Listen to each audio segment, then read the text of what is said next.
সঙ্গে হনুমান বলল, মা কেমন হয়েছে? সীতা বলছে, এই জন্য তোকে লোকে বোকা বলি, আমি সিঁদুর নিলাম তোর প্রভুর একটু মঙ্গলের জন্য, আর তুই গোটা শরীরে সিঁদুরটা ছড়িয়ে নিলি কেন? হনুমান বলছে, মাগো একটু সিঁদুর নিলে যদি প্রভুর একটু মঙ্গল হয়, তবে গোটা শরীরে সিঁদুরটা ছড়িয়ে নিলে প্রভুর আমার কত না মঙ্গল। এত সোজা নয়। বলিয়ে প্রবণ পুত্র হনুমান কি, বলিয়ে রামচন্দ্র ভগবান কি, বলিয়ে পবন পুত্র হনুমান কি, বলিয়ে রামচন্দ্র হনুমান কি। আচ্ছা, আপনারা আপনাদের ছেলের জন্মদিন পালন করেন? জোরে বলুন হা না না। দাদা ভাইরা বলুন, জন্মদিন পালন করেন? বেশ, এবার সত্যি কথা স্বীকার করবেন।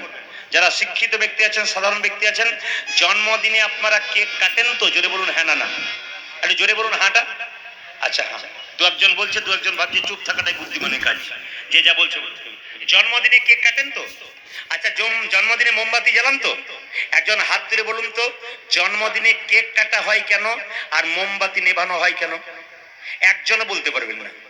এখানে যারা কীর্তন শুনতে এসছেন, কারো বলার ক্ষমতা নাই। একজন হিম্মত করে হাত তুলে বলুন তো, যে কেন মোমবাতি নেভাবেন আর আপনি কেকটা কাটবেন? কারো বলার ক্ষমতা নেই। কেন বলুন তো? আমরা তো সব লোকের দেখে শিখি, নিজে বুঝে একটাও করি না। সব তো লোকের দেখে শিখি। আমি একটা প্রমাণ দিয়ে দিই। কয়েকদিন আগে একটা আসরে গান করতে গেছে, একজন মাস্টার মশাই আমাকে ডাকছে, আমার নাতির আজকে জন্মদিন, আপনি বাড়ি চলুন একটু প্রসাদ পেয়ে আসবেন।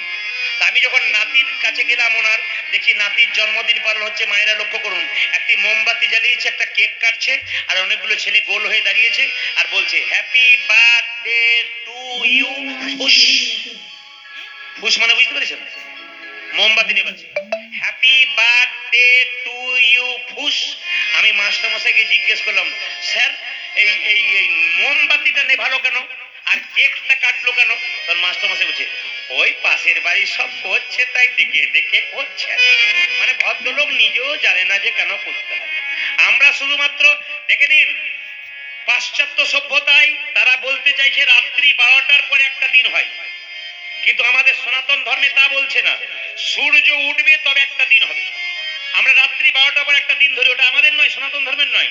ওটা কাদের বলুন তো? ওটা পাশ্চাত্য দেশের, ওরা নিয়মটা করেছে। ও নিয়ম আমাদের নয়। সূর্য উঠবে, সূর্য ওঠার পর থেকে যেটা হবে সেটা হচ্ছে আমাদের দিন, কিন্তু সূর্যটার আগে দিন নয়। কিন্তু রাত্রি 12টা পর আমাদের দিন নয়। এই জন্য ওরা যেটা করে গেছে, আমাদের শাস্ত্র কি বলছে দেখুন। মায়েরা বলুন তো, শুভ কাজে ডিম খেয়ে গেলে যাত্রা ভালো হয়? জোরে বলুন হা না না। তাহলে আপনার ছেলের যখন জন্মদিন পালন করছেন, আপনি কেক কাটছেন, কেকের মধ্যে কি থাকে? জোরে বলুন ডিম। তাহলে সত্যি কি আপনার বাচ্চার কাজটা শুভ হচ্ছে? একটু হাত তুলে বলবেন হ্যাঁ না না। একবারে ভুল করছেন। কিছু ভুল আছে আমাদের সমাজে, আমি ধরিয়ে দেবো আপনাদেরকে। দেখবেন কার্ডের মধ্যে লেখেন শুভ বিবাহ, এইদিকে আপনারা কার্ডের মধ্যে এখন কি লিখছেন? শুভ বিবাহ। 100% ভুল লিখছেন। প্রদীপ বাবু, হাজার হাজার মানুষ শুভ বিবাহ লিখছে, আপনি বলছেন ভুল। হ্যাঁ ভুল লিখছে। কেন ভুল লিখছে? যে বিয়েতে 50টা পাখি কাটা হয়, 4টা ছাগল কাটা হয়, ও রক্তের পান বইয়ে দেওয়া হয়, ওই বিয়েটা শুভ কি করে হয়? যেখানে শুভ হবে সেখানে রক্তপাত হবে? জোরে বলুন হ্যাঁ না। তাহলে আপনারা বলুন, যে বিয়েতে 50টা 100টা পাখি কাটা হচ্ছে, 4টা 10টা ছাগল কাটা হচ্ছে, রক্তের বান বন্যা বয়ে যাচ্ছে, আমরা শুভ বিবাহ কি করে লিখছি? আচ্ছা দেখবেন, প্রজাপতয়ে নম, দেখবেন কার্ডের উপরে লেখা থাকে না, প্রজাপতয়ে নম লেখা থাকে না? একটা প্রজাপতির ছবি দেওয়া থাকে। কি ভাবেন আপনারা? প্রজাপতি বিয়ের প্রতীক? সম্পূর্ণ ভুল শুনছেন আপনারা, সম্পূর্ণ ভুল দেখছেন। ওই প্রজাপতি মানে সেই পতঙ্গ প্রজাপতির কথা বলি নাই, তাকাবেন আপনারা। শাস্ত্র কিন্তু পতঙ্গ প্রজাপতির কথা বলে নাই। কি বলছে? স্বয়ং ব্রহ্মার কথা বলছেন। যিনি প্রজা সৃষ্টি করছেন সেই ব্রহ্মাকে নম জানাচ্ছে, কিন্তু প্রজাপতি সেই পতঙ্গটাকে জানাচ্ছে না। এগুলো আপনাদের একটু জানতে হবে।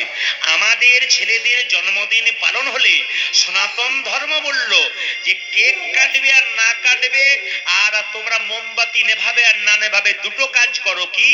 একটু পরমান্ন পায়েস তৈরি করে ভগবানের চরণে দুটো তুলসী পত্র দিয়ে দাও, নিয়ে বাচ্চাকে খাইয়ে দিয়ে বলো, হে প্রভু, আমার ছেলে যেন প্রসাদ ভোজি হয়, আমার ছেলে যেন ভক্ত হয়। এই কথাটা আমাদের বলা দরকার আছে। কিন্তু আমরা আস্তে আস্তে অন্ধকারের দিকে যাচ্ছি, আলোর দিকে যাচ্ছি না। মোমবাতিটা নিভিয়ে দিলেন, কি লাভ? কি শিক্ষার মধ্যে?